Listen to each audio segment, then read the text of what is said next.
ये देखो क्वेश्चन तुम्हारे सामने है। पीले विकिरण की तरंग दैर्ध्य 5800 एंगस्ट्रॉम है, तब तरंग संख्या और आवृत्ति की गणना करो। कल हमने दो फॉर्मूले पढ़े थे।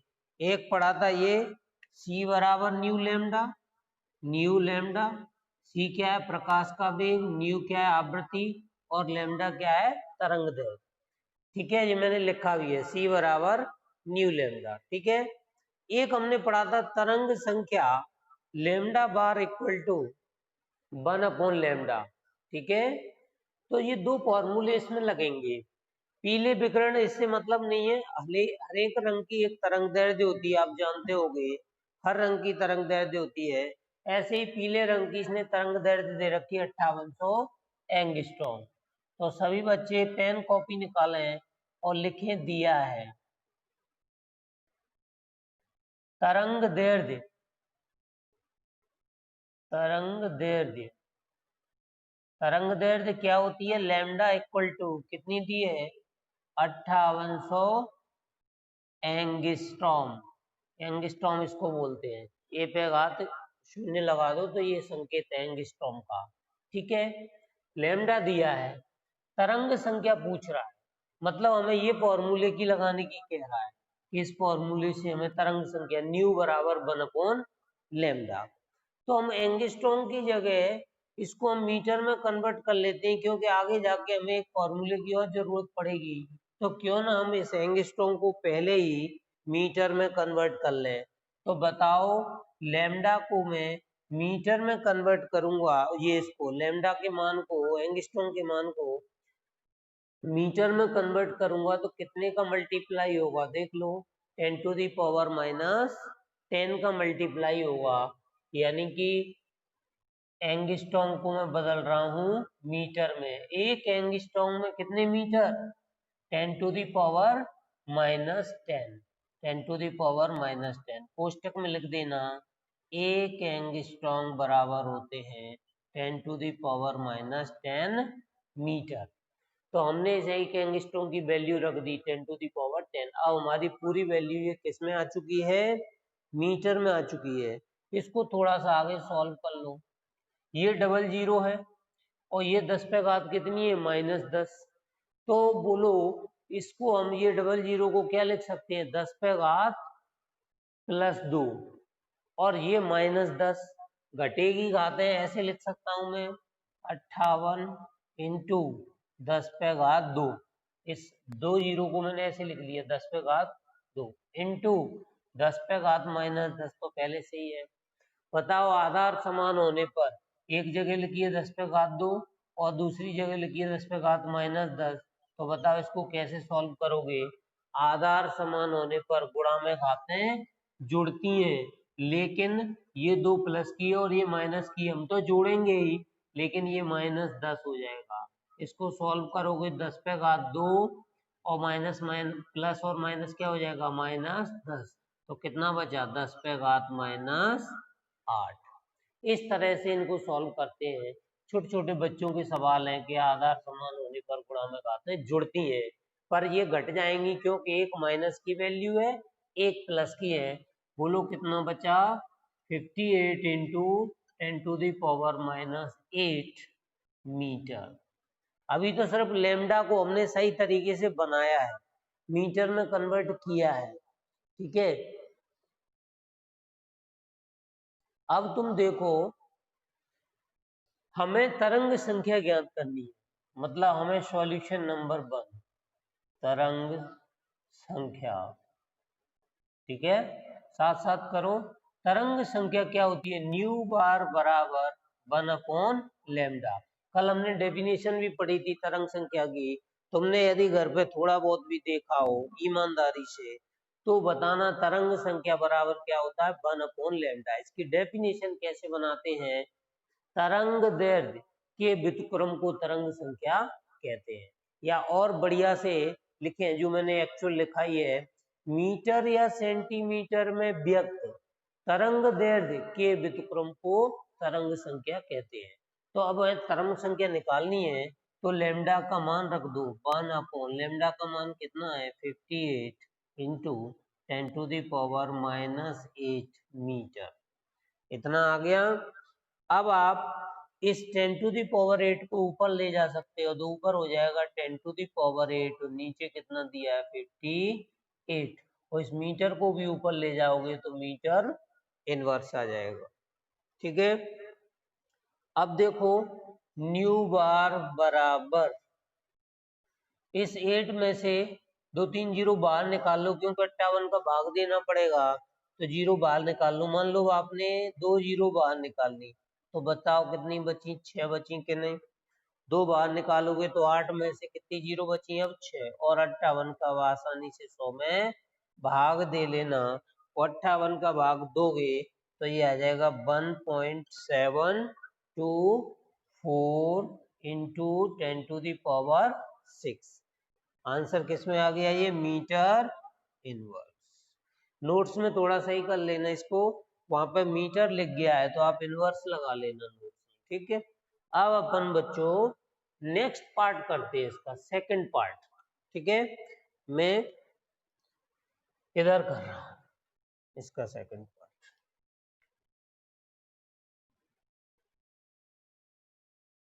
देखो तुम भी कर सकते हो, हमें आवृत्ति निकालनी है, तो आवृत्ति वैसे न्यू होती है, न्यू, हमें न्यू की फाइंड आउट करना है। न्यू तो कौन से फॉर्मूले से होगा, इससे हम जानते हैं एक फॉर्मूला C बराबर न्यू लैम्डा। इसमें से न्यू को यदि बाहर निकालेंगे तो क्या आ जाएगा, C अपॉन लैम्डा। और बच्चों C बराबर क्या होता है, 3 इंटू 10⁸ मीटर प्रति सेकंड। इसीलिए मैंने इसको लैम्डा को मीटर में कन्वर्ट किया। अभी समझ में आ जाएगा तुम्हें। C की वैल्यू क्या होती है, 3 इंटू 10⁸ मीटर प्रति सेकंड, और लैम्डा की वैल्यू अभी अभी हमने देखी है, ये रही 58 इंटू 10⁻⁻8। ठीक है, अब आप सोचो, यदि मैं इसको, ये क्या है मीटर इनवर्स, यदि मैं इसको मीटर में कन्वर्ट न करता तो देखो यहाँ मीटर इनवर्स में चलती वैल्यू, ये मीटर में चलती और ये एंगस्ट्रॉम में चलती। यदि मैं मीटर में न करता तो कभी भी अलग अलग राशियों का अनुपात नहीं हो सकता कि अलग अलग राशि हो, एक MKS पद्धति की हो और एक CGS पद्धति की हो, उनको एक जैसा बनाना पड़ता है। जब ये मान मीटर प्रति सेकंड में है तो हमें लैम्डा की वैल्यू ही मीटर में ही रखनी पड़ेगी, मीटर इनवर्स थोड़ी होगा मीटर। अब देखो मीटर से मीटर कैंसिल, तो ऊपर देखो क्या बचा, ध्यान से देखना, 3 इंटू 10⁸ है। मैं इसको सॉल्व करने के पर्पज से इसमें से 2 जीरो निकाल सकता हूँ, तो ये कितनी हो जाएगी 300। मैं क्यों निकाल रहा हूँ जीरो, अभी पता चल जाएगा। ये 8 हो गई। ठीक है, क्यों निकाला, 58 का भाग देने में मुझे सुविधा होगी ये। और नीचे क्या लिखा है, नीचे तो वही है 10⁻⁻8, और देखो ये प्रति सेकंड था, इसको ऊपर ले जाऊंगा तो ये क्या बन जाएगी, सेकंड इनवर्स। आवृत्ति की बताओ इकाई क्या आ रही है, सेकंड इनवर्स। अब देखो 58 का मैं आराम से भाग दे सकता हूँ इसमें, तो 58 का भाग दे लो इसमें। अच्छा, ये घातों को सॉल्व करो, ये 6 घात है और ये घात ऊपर चली जाएगी तो ऊपर जाके क्या हो जाएगी, जुड़ जाएगी, क्योंकि नीचे माइनस की है। कभी भी बच्चों घातें ऐसे दी हो 10⁻⁻8, तो देखो आधार समान होने पर भाग में घातें घटती हैं, तो घटाओ 10 पे घात 6 तो ये है ही, और ये माइनस के 8 है, माइनस के 8। तो देखो मैंने तो घटाई है, लेकिन माइनस माइनस क्या हो जाएंगी, प्लस।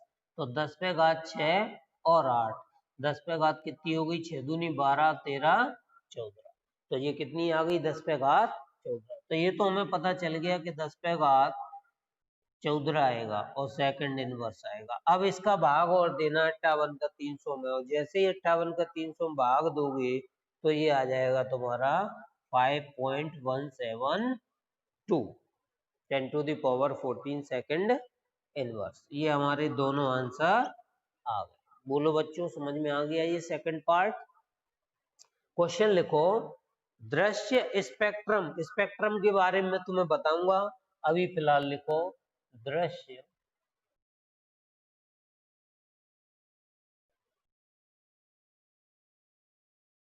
स्पेक्ट्रम, दृश्य स्पेक्ट्रम का क्षेत्र बैंगनी,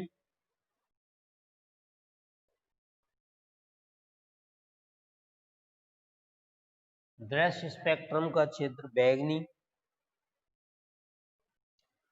जिसकी तरंग दैर्ध्य दी है कोष्टक में उसने 400 नैनोमीटर। मैंने तुमसे कहा था कि तरंग दैर्ध्य को एंगस्ट्रॉम, मीटर, सेंटीमीटर और नैनोमीटर में नाप सकते हो। इन तीनों में ये संबंध है। कभी भी आपको किसी में परिवर्तित करना हो तो ये संबंध को ध्यान रखना पड़ेगा।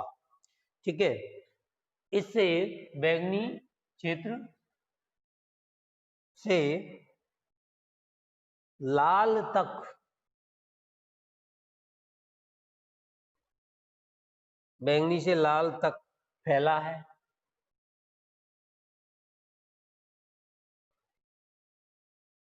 इन तरंग दैर्ध्यों के लिए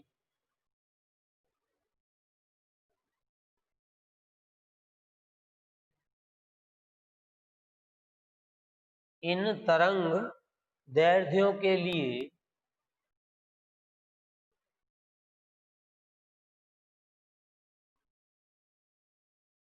इन तरंग दैर्ध्यों के लिए आवृत्ति की गणना करें।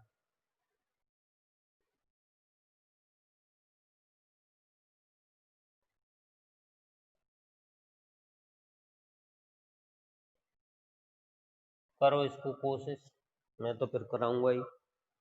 सबसे पहले हमें किसके लिए निकालना है? बैंगनी प्रकाश के लिए। तो हम हेडिंग डालेंगे फर्स्ट में बैंगनी, क्योंकि इसमें दो कलर दिए हैं, एक दिया है बैंगनी और एक दिया है लाल। तो हम बैंगनी के लिए बैंगनी प्रकाश की तरंग दैर्ध्य, बैंगनी प्रकाश की तरंग दैर्ध्य, बैंगनी प्रकाश की तरंग दैर्ध्य बच्चों कितनी दिए? ये दिए 400 नैनोमीटर। तो तरंग दैर्ध्य लैम्डा होती है, इसको मैंने लिख लिया 400 नैनोमीटर। ओके, मैंने फिर कहा नैनोमीटर है, इसको किसमें कन्वर्ट कर लो? मीटर में, क्योंकि आगे जाके हमें मीटर में जरूरत पड़ती है। तो क्यों ना हम इसको पहले ही मीटर में कन्वर्ट कर लें। तो देखो लैम्डा इक्वल टू 400 बटा नैनोमीटर को मीटर में कन्वर्ट करना है, तो मुझे ये दोनों संबंध ध्यान रखने पड़ेंगे, एक तो ये और एक ये। देखो हम इसको देखते हैं। 10 to the power -10 metre equal to 10 to the power -1 nanometre. मुझे नैनोमीटर को कन्वर्ट करना है, तो नैनोमीटर को मैं इस तरफ लिख लूं, 10 टू दी पावर -1 नैनोमीटर बराबर 10 टू दी पावर -10। ठीक है, नैनोमीटर की वैल्यू निकालनी है, तो इसको मैं नीचे ले जाऊं, 1 नैनोमीटर बराबर 10 to the power -10 upon 10 to the power -1। 1 nanometre बराबर, ये 10 टू दी पावर -1 ऊपर जाएगी तो यहाँ के जुड़ेगी, लेकिन ये माइनस की संख्या और ये प्लस की, तो कितनी बचेगी? 10 टू दी पावर -9। और इधर क्या चल रहा था? मीटर। बोलो 1 नैनोमीटर में कोई तुमसे पूछे कितने मीटर होते हैं, तो तुम बता देना तुरंत उसको कि 1 नैनोमीटर बराबर होता है 10 टू दी पावर -9 मीटर। इस संबंध को याद रखना। 1 नैनोमीटर, नैनो मतलब 9, 1 नैनोमीटर इक्वल टू होते हैं 10 टू दी पावर -9 मीटर। हमने इसी संबंध से ये निकाल लिया। अब यह नैनोमीटर की जगह में क्या लिख सकता हूं? बोलो 10 टू दी पावर -9 मीटर। इतना तो क्लियर हो गया होगा। अब लेमडा बराबर, इसको सही कर लो, ये दो जीरो हैं, ये क्या लिख सकता हूँ? इन दो जीरो को लिख सकता हूँ 10 टू दी पावर 2, यानी कि ये हो गया 4 इंटू 10 टू दी पावर 2 और 10 टू दी पावर -9। ये 2 है, ये 9 है, 9 में से 2 घटेगी का, तो कितनी बचेगी? 7। तो 4 into 10 to the power -7 metre. ये सिर्फ अभी हमने कुछ नहीं किया, सिर्फ लेमडा को कन्वर्ट किया है और कुछ नहीं किया। अब बारी आती है आवृत्ति निकालने की। क्योंकि हमें इन दोनों तरंग दैर्ध्यों के लिए, बैंगनी के लिए भी और लाल के लिए आवृत्ति की गणना करनी है। तो हमें निकालनी है आवृत्ति, न्यू बराबर आवृत्ति, न्यू बराबर बी जैसा बनता है। और न्यू बराबर देखो क्या फॉर्मूला निकलता है, सी बराबर न्यू लेमडा।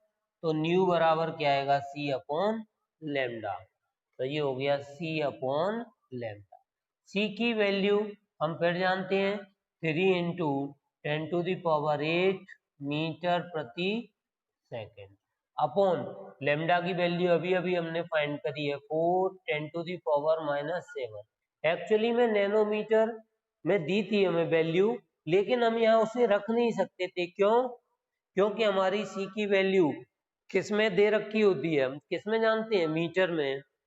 इसीलिए हम एक वैल्यू को मीटर में, एक वैल्यू को नैनोमीटर में नहीं रख सकते, इकाइयां समान बनानी पड़ती हैं। अब ये भी अपनी मीटर में, मीटर से मीटर कैंसिल हो गई। अब देखो ध्यान से, ये 10⁻⁷ है और ऊपर कितना है 10⁸8। जब ये 7 माइनस का है, ये ऊपर जाके क्या होगा, जुड़ेगा। तो कितना बचेगा देखना जरा, 3/4। अच्छा, इसमें से अपन एक जीरो ले लें, भाग देने में आसानी होगी। तो एक जीरो ले लिया तो ये क्या हो गया 30 इंटू 10⁻, ये कितना है 7 बच गया। अब 8 था 7 रह गया, क्योंकि इसमें से मैंने एक जीरो कहाँ ले लिया, 3 के नीचे। और 4 इंटू 10⁻⁻7, एक स्टेप और बढ़ा दिया। अब कितना आ गया 30/4 गुणित 10 पे घात, ये ऊपर कितनी है 7 प्लस के, और जे भी ऊपर जाएगी तो क्या हो जाएगी, जुड़ जाएगी। 7 और 7 14, और 4 का दे लो 30 में भाग। तो 4 सत्ते 28 और 30 4 पंजे 20 इंटू 10⁻, कितना आ गया 14। और देखो इकाई क्या चल रही थी, सेकंड, यहाँ तक चली प्लस प्रति में, तो ये माइनस हो जाएगी, सेकंड इनवर्स, सेकंड इनवर्स। एक आंसर अपना ये आ चुका है। बोलो इतना समझ में आया? अच्छा, बहुत अच्छी बात है। चलो अपन सेकंड पार्ट करते हैं इसका, ठीक है। सेकंड पार्ट में क्या है, ये बैंगनी प्रकाश के लिए निकाला है। अब हमें किसके लिए निकालना है, लाल प्रकाश तक, क्योंकि बैंगनी से लाल तक फैला है। तो लाल प्रकाश की भी तरंग दैर्ध्य इसने दे रखी है, अपन ने लिखी नहीं है। अभी मैं लिखाता हूँ, लाल प्रकाश की भी तरंग दैर्ध्य इसने कितने दी है, यहाँ पे लिखा है, देखो क्वेश्चन थोड़ा सा और पढ़ो। दृश्य स्पेक्ट्रम का क्षेत्र बैंगनी, उसकी तरंग दैर्ध्य 400 नैनोमीटर से लाल, लाल, और इसके कोष्टक में भी इसकी तरंग दैर्ध्य है 750 नैनोमीटर, ये दिए तक, यहाँ तक, मतलब 400 से कहाँ तक फैला हुआ है, 750 तक फैला है। 400 पे कौन सा स्पेक्ट्रम बन रहा था, बैंगनी रंग का स्पेक्ट्रम, मैं आगे पढ़ाऊंगा ही। और 750 पे कौन सा कलर आ रहा था, जो तुमने इंद्रधनुष का भी देखा हो, तो उसमें 7 कलर आते हैं और सभी कलरों की अलग अलग तरंग दैर्ध्य होती है। तो कहीं से स्टार्ट होगा और किसी कलर पे खत्म होगा, तो हर एक की अलग अलग है। ऐसे ही बैंगनी की इसने 400 दे रखी है और लाल की कितनी दे रखी है, 750 नैनोमीटर। लेकिन हमारा काम नैनोमीटर से नहीं चलता, हमें उसको मीटर में कन्वर्ट करना पड़ता है। तो फिर से हेडिंग डाल लो, जैसे इसमें डाला था बैंगनी प्रकाश के लिए। तो अब अपन किसके लिए निकाल रहे हैं बच्चों, अब किसके लिए निकाल रहे हैं, सेकंड पार्ट, लाल प्रकाश के लिए। अब लाल प्रकाश के लिए हमें तरंग दैर्ध्य कितनी दी है, 750, लैम्डा इक्वल टू 750 नैनोमीटर, ठीक है। अब हमें इसको कन्वर्ट करना पड़ेगा, क्योंकि 750 नैनोमीटर अभी यार हमने एक संबंध निकाला, 1 नैनोमीटर बराबर क्या है 10 टू द पावर -9, तो 750 इंटू क्या हो जाएगा 10 टू द पावर -9, लैम्डा बराबर आ गया 750 इंटू 1 नैनोमीटर की वैल्यू कितनी होती है 10 टू द पावर -9 मीटर। ठीक है, ये 0 है यानी कि ये 10 है, इसको हम ऐसे लिख सकते हैं लैम्डा बराबर 75 इंटू 10।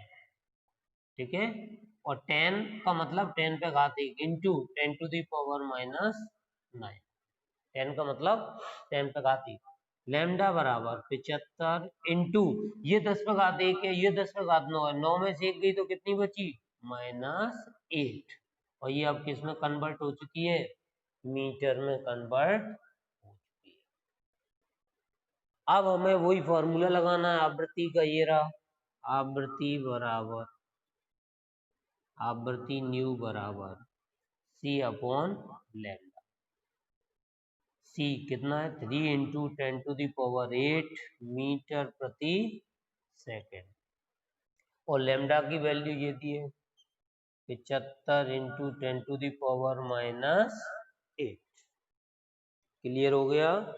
अब देखो मुझे, देखो 75 का भाग 3 में जाएगा नहीं, तो मुझे इसमें से क्या निकाल लेनी है 0, कितनी, इसको 300 बना लूं तो 2 0 इस 10 टू दी पावर 8 में से निकाल रहा हूं मैं, 1 और 2, तो बताओ ऊपर कितनी 0 बची 6, 8 में से 2 इसमें आ गई तो 6 अपॉन नीचे कितना है 75 इंटू 10 टू दी पावर -8। ठीक है, और ये मीटर में था, इसको कन्वर्ट कर लिया, काट दिया सेकंड इनवर्स। अब देखो 75 का मुझे भाग देना है 300 में, 25 तिया 75 और 25 से कम 25, 4 आ जाएगा, 4 आ जाएगा। ठीक है, हाँ सही कह रहे हो, इंटू ये 10 टू दी पावर 6 है, 8 ऊपर चला जाएगा तो प्लस का हो जाएगा सेकंड इनवर्स। तो अब कितना आ गया 4 इंटू 10 टू दी पावर 6 दूनी 12 और 1 2 14 सेकंड इनवर्स। दिख रहा है बच्चों यहाँ तक? ये आंसर आ गया हमारा सेकंड पार्ट। हाँ, अब छोटे छोटे का टॉपिक है ना, उनको अपन पढ़ते हैं। जैसे हेडिंग डाल लो कृष्ण का विकिरण, क्वेश्चन आता है कृष्ण कृष्ण का विकिरण,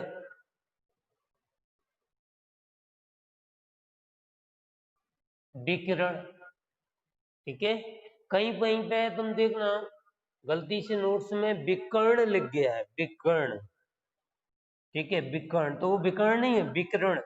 विकिरण जानते हो, विकिरण का मतलब होता है जैसे सूर्य से जो लेयर्स आ रही हैं, जो तरंगे आ रही हैं, है ना, उनको विकिरण बोलते हैं। दृश्य प्रकाश में कई सारी तरंगे रहती हैं, जैसे अवरक्त किरणें आती हैं, पराबैंगनी किरणें आती हैं।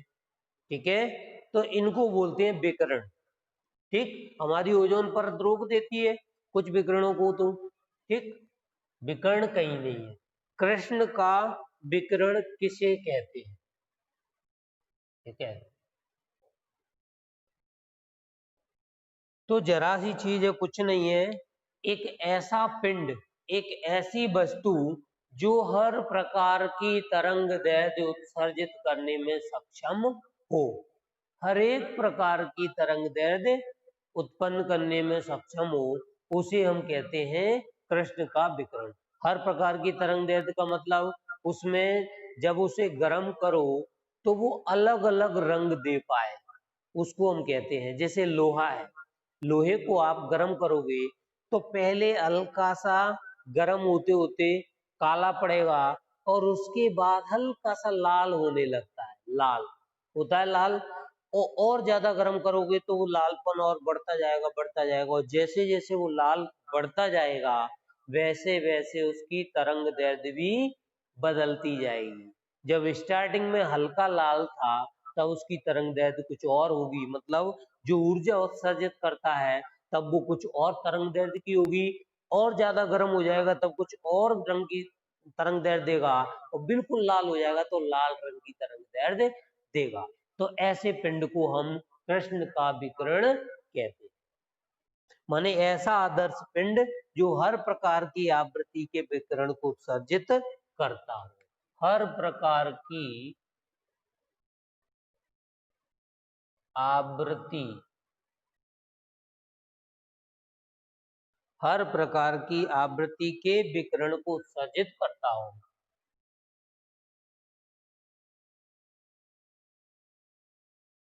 विकिरण को उत्सर्जित करता हो।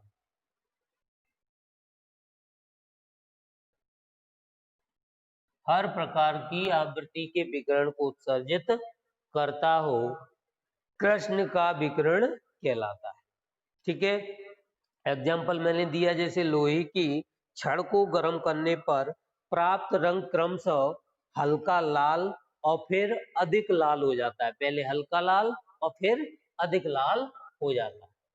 ठीक है, ये हो गया कृष्ण का विकिरण। यदि आ जाए ओटी में आ जाता है कई बार, या वन वर्ड में कि कृष्ण का विकिरण क्या है, तो आप तुरंत उसे एक लाइन में समझा देना कि ऐसा विकिरण जो हर प्रकार की तरंग दैर्ध्य उत्सर्जित कर देता हो। और उदाहरण के लिए पूछे तो आप कह देना, जैसे लोहा है, लोहे को गर्म करो तो पहले हल्का लाल और उसके बाद गहरा लाल होता जाता है। तो इससे हर प्रकार की तरंग दैर्ध्य उत्सर्जित होती है या आवृत्ति उत्सर्जित होती है।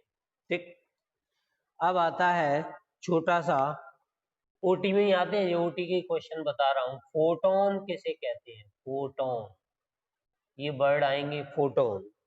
फोटोन होता है जब किसी प्रकाश स्रोत से अति सूक्ष्म और भारहीन निकलने वाले कणों को, यानी कि किसी प्रकाश स्रोत से निकलने वाली जो विकिरण है उनको फोटोन कहते हैं। जैसे प्रकाश जो चलता है उसमें छोटे छोटे कण पाए जाते हैं, किसके? ऊर्जा के। और जब वो चलते हैं तो उनको ही हम क्या कहते हैं? उन कणों को ही फोटोन कहते हैं।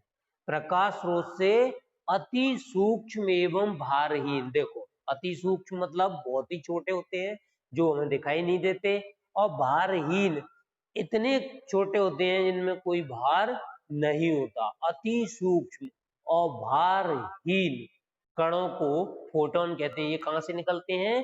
प्रकाश स्रोत से निकलते हैं। जैसे बल्ब जल रहा है, इससे भी निकलते हैं। ठीक है, सूर्य के प्रकाश से भी आते हैं, इन्हीं को बोलते हैं फोटोन।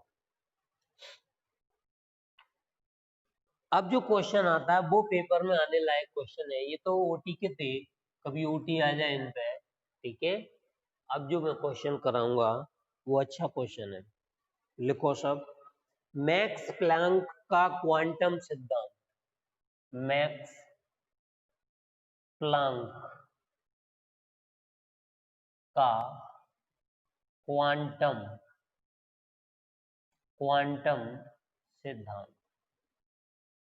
मैक्स प्लैंक का क्वांटम सिद्धांत मतलब एक वैज्ञानिक का नाम है ये मैक्स प्लैंक। इन्होंने एक सिद्धांत दिया था और उस सिद्धांत का नाम क्या दे दिया? क्वांटम। इसीलिए क्या हो गया पूरा नाम? मैक्स प्लैंक का क्वांटम सिद्धांत।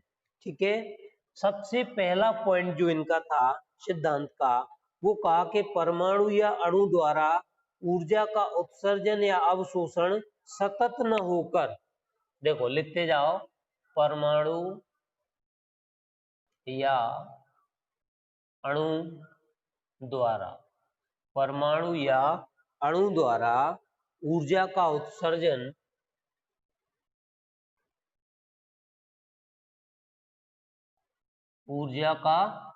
कोई भी परमाणु अणु है, ऊर्जा तो निकलती ही होगी, उत्सर्जन या फिर अवशोषण भी कर सकता है।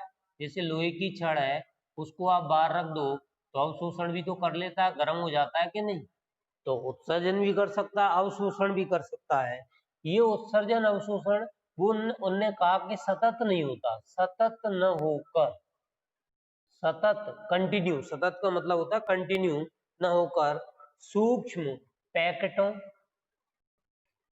सूक्ष्म पैकेटों, पैकेट, सूक्ष्म पैकेट, पैकेटों या बंडलों के रूप में होता है। पैकेटों या बंडलों के रूप में होता है। बंडल क्या होते हैं?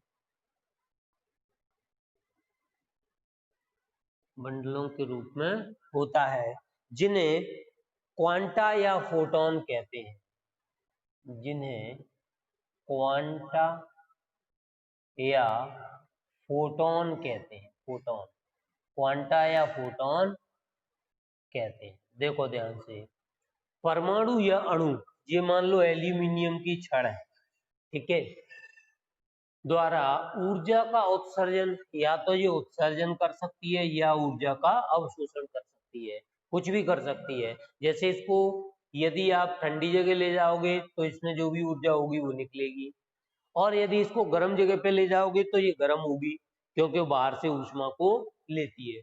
तो ऊर्जा का उत्सर्जन या अवशोषण सतत न होकर, मतलब इनका मतलब ये है कि कंटिन्यू उत्सर्जन या अवशोषण, जैसे ये ऊर्जा को अवशोषित कर रहा है तो कंटिन्यू नहीं करता, या ये ऊर्जा का उत्सर्जन कर रहा है तो भी कंटिन्यू नहीं होता। फिर कैसे होता है? होता है ऐसे, जैसे मान लो इससे ऊर्जा निकल रही है, तो ऊर्जा पहले इकट्ठी होगी और यहाँ तक चलेगी, फिर यहाँ इकट्ठी होगी, फिर आगे चलेगी, फिर इकट्ठी होगी, फिर चलेगी, मतलब ऊर्जा पैकेटों या बंडलों के रूप में होती है। इसी को हम बोलते हैं परमाणु या अणु द्वारा ऊर्जा का उत्सर्जन या अवशोषण सतत न होकर, यानी सतत नहीं होता, कंटिन्यू नहीं चलती ऐसे, ऐसे कंटिन्यू नहीं चलती, सतत न होकर सूक्ष्म पैकेट, छोटे छोटे पैकेट या बंडलों के रूप में होता है, जिन्हें क्वांटा या फोटोन कहते हैं। कई बार हमारी आंखें, जैसे बल्ब से रोशनी आ रही है, प्रकाश आ रहा है, तो ये प्रकाश छोटे छोटे पैकेट या बंडलों के रूप में आ रहा है हमारे पास, लेकिन हमारी आंखें नहीं पढ़ पाती। कई बार तुमने देखा होगा, ये जो कैमरा है ये पढ़ लेता है, कैमरा फ्लक्चुएशन को कैच कर लेता है, तुमने देखा होगा कई बार ऐसे हल्का बुझता है, ऐसा लगता है कि कम ज्यादा प्रकाश हो रहा है, लेकिन आंखों को नहीं दिखता। कैमरा कई बार तुमने देखा है, शुरू में लगाता हूँ तो कैमरा उसे कैच करता है, यानी देखता है कि फ्लक्चुएशन हो रहा है, मतलब लाइट कम ज्यादा, हालांकि लाइट कम ज्यादा नहीं होती, ये जो प्रकाश आ रहा है, ये फोटोन आ रहे हैं, ये सूक्ष्म पैकेट या बंडलों के रूप में होते हैं, ये सतत नहीं होते, कंटिन्यू नहीं चलते, क्योंकि ये इकट्ठे होके फिर आगे चलते हैं, इसीलिए अपन को ऐसा लगता है। तो उन्होंने कहा सतत या पैकेट, सतत न होकर सूक्ष्म पैकेटों या बंडलों के रूप में होता है। दूसरा, प्रत्येक फोटोन की ऊर्जा ही विकिरण की आवृत्ति के समानुपाती होती है, यानी कि फोटोन की ऊर्जा, फोटोन फोटोन की ऊर्जा, ऊर्जा आवृत्ति, आवृत्ति क्या होती है? न्यू, आवृत्ति न्यू के समानुपाती होती है। फोटोन की ऊर्जा ही और आवृत्ति क्या होती है? न्यू, ये दोनों एक दूसरे के समानुपाती होती है। किसी भी फोटोन से ऊर्जा निकल रही है उसकी आवृत्ति पर निर्भर करती है। यानी मैं तुमसे कहूं कि जैसे यहाँ तक कई बार अपन कहते हैं कि सिग्नल नहीं आ रहे, इसका मतलब क्या है? इसका मतलब है कि वहां से फ्रिक्वेंसी कम छोड़ी जा रही है टावर से, और फ्रिक्वेंसी कम क्यों छोड़ते हैं? क्योंकि वहां पर लोड पड़ता है, जो मशीन चलती है उस पर लोड पड़ता है, तभी तो जगह जगह टावर लगाने पड़ते हैं। यानी कि एक टावर की क्षमता है कि बस यहाँ तक ही फ्रिक्वेंसी जा सकती है, इससे ज्यादा बढ़ाएंगे तो मशीन नहीं चलेगी, उसको दूसरा टावर लगाना पड़ता है। नहीं तो उनका बस चले तो एक टावर से पूरी पूरी को ना दे दें सिग्नल, नहीं दे पाएंगे। तो वो जो फ्रिक्वेंसी है वो यदि कम हो जाएगी, इसका मतलब उसकी ऊर्जा कम है। ऊर्जा और फ्रिक्वेंसी यानी आवृत्ति दोनों एक दूसरे के क्या होती हैं? हमेशा समानुपाती होती है। समझ में आ गई बच्चों? तो इसको आगे प्लांक ने समानुपाती हटाया तो एक नियतांक दिया था h, न्यू, h नियतांक है, लिख देंगे, जहां h बराबर एक नियतांक है, एक नियतांक है, या प्लांक नियतांक, प्लांक ने दिया है इसलिए प्लांक नियतांक है, और इसका मान फिक्स है, इसको याद कर लेना बच्चों, ये काम आता है। 6.626 into 10⁻⁻34 joule second, joule second, ये MKS पद्धति में है, मीटर किलोग्राम सेकंड वाली पद्धति में। एक और इसका मान है 6.626 और 10 टू द पावर इसको अर्ग में कन्वर्ट करते हैं तो ये आ जाता है 10 टू द पावर -27। इसका मतलब 27 और 34 में कितने का डिफरेंस हो गया? 28, 29 और 30, 3 और 4, 7 का, यानी कि 10 टू द पावर 7 का डिफरेंस आ गया दोनों में। ये हो जाती है अर्ग अर्ग सेकंड, और ये कौन सी पद्धति हो गई? सीजीएस।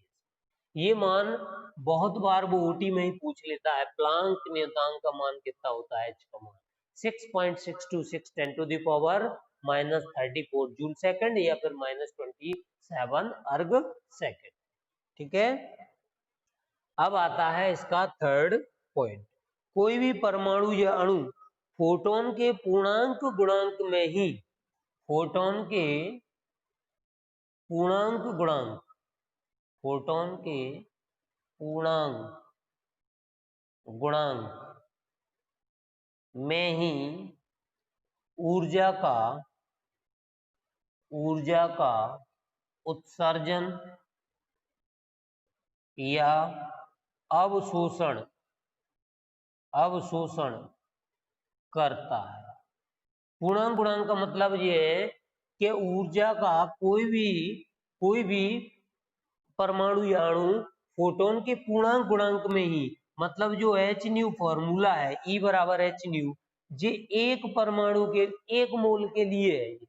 वो कह रहा पूर्णांक गुणांक में ही करेगा, या तो ये एक फोटोन करेगा या फिर 2 फोटोन करेगा या 3। ऐसा नहीं कि आधा फोटोन आ गया, 2.5 आ गया, 2.25 आ गया, ऐसा नहीं, पूर्णांक गुणांक में ही करेगा। मतलब E बराबर NH न्यू, जहां बताओ n बराबर 1 2 3 4 डॉट डॉट डॉट अनंत। ये दशमलव में नहीं होंगे, बटे में भी नहीं होंगे, सिर्फ पूर्णांक गुणांक में ही होंगे। यानी कि ये जो फॉर्मूला था वो 1 मोल के लिए था, यानी 1 फोटोन के लिए था, और ये किसके लिए? n फोटोन के लिए। यानी कभी भी ऊर्जा का उत्सर्जन ई माने ऊर्जा, इसका उत्सर्जन कभी भी 1.5, पौने 2, 2.5 नहीं होगा। या तो ऊर्जा 1 फोटोन निकलेगी या 2 फोटोन या 3। इसलिए फॉर्मूला क्या बनेगा? E बराबर NH न्यू। ये दोनों फॉर्मूले एक ही हैं, ये 1 मोल के लिए और ये n मोल के लिए। इस फॉर्मूले पे आता है कोई ना कोई न्यूमेरिकल, तो वो भी अपन करेंगे। बोलो न्यूमेरिकल दे दूं इस फॉर्मूले पे बच्चों? चलो लिखो, न्यूमेरिकल लिखो, जिसे तुम करके लाना, मुझे व्हाट्सएप करना। 5 × 10 टू द पावर 14 हर्ट्ज, ये आवृत्ति है न्यू। आवृत्ति वाले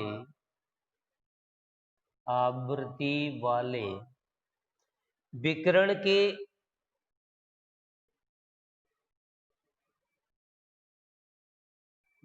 के 1 मोल फोटोन, n का मान दिया, 1 मोल फोटोन की ऊर्जा की गणना करो। 1 मोल फोटोन की ऊर्जा की गणना करो। देखो बच्चों, इसमें ये वाला फॉर्मूला लगाना और मुझे आंसर बताना। ठीक है, फोटो खींच के सब लोग भेज। ठीक है, आज की क्लास यही समाप्त होती है। कोई प्रॉब्लम तो नहीं है?